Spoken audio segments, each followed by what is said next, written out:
আপনি জানলে অবাক হবেন, বর্তমান অনলাইন সেক্টরে একজন এসইও এক্সপার্টদের চাহিদা আকাশচুম্বী।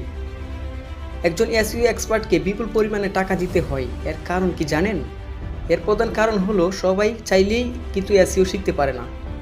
দেখুন, আপনার শরীরে যদি শক্তি থাকে তাহলে সেই শক্তির জোরে আপনি যে কোনো কাজ করতে পারেন। তবে কেউ চাইলেই কিন্তু এই শক্তির জোরে এসইওর কাজ করতে পারবে না। এখানে আপনার ব্রেইনের উপর নির্ভরশীল হতে হবে। আসলে আপনি এসইওর উপরে কতটুকু এক্সপার্ট।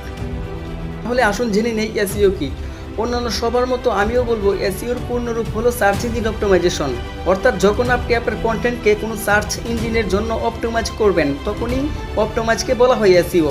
কিন্তু এটা তো আমরা সবাই জানি, তাই না? এখন আপনাকে যদি প্রশ্ন করা হয় এই সার্চ ইঞ্জিন অপটিমাইজেশন কি, তাহলে কি বলবেন? থাক, আপনাকে বলতে হবে না, বরং আমি উদাহরণ সহকারে বুঝিয়ে বলছি আসলে এসইও কি। ধরুন আপনার একটি অনলাইন শপের ওয়েবসাইট আছে যেখানে আপনি মোবাইল বিক্রি করেন। এখন আপনি চাচ্ছেন কেউ যদি গুগলে গিয়ে মোবাইল লিখে সার্চ করে তাহলে সবার উপরে যেন আপনার ওয়েবসাইটকে দেখায়।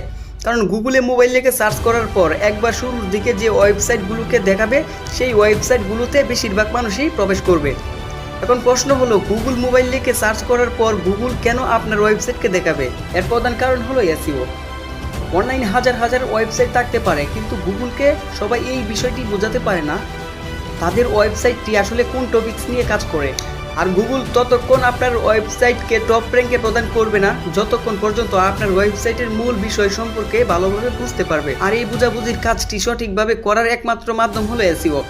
যখন আপনি সঠিকভাবে আপনার ওয়েবসাইটকে সার্চ ইঞ্জিনের জন্য অপটিমাইজ করবেন তখন গুগল ঠিকই আপনার ওয়েবসাইটকে সার্চ রেজাল্টের সবার আগে শো করবে। আশা করি এসইও কি সেটা এতক্ষণে বুঝে গেছেন।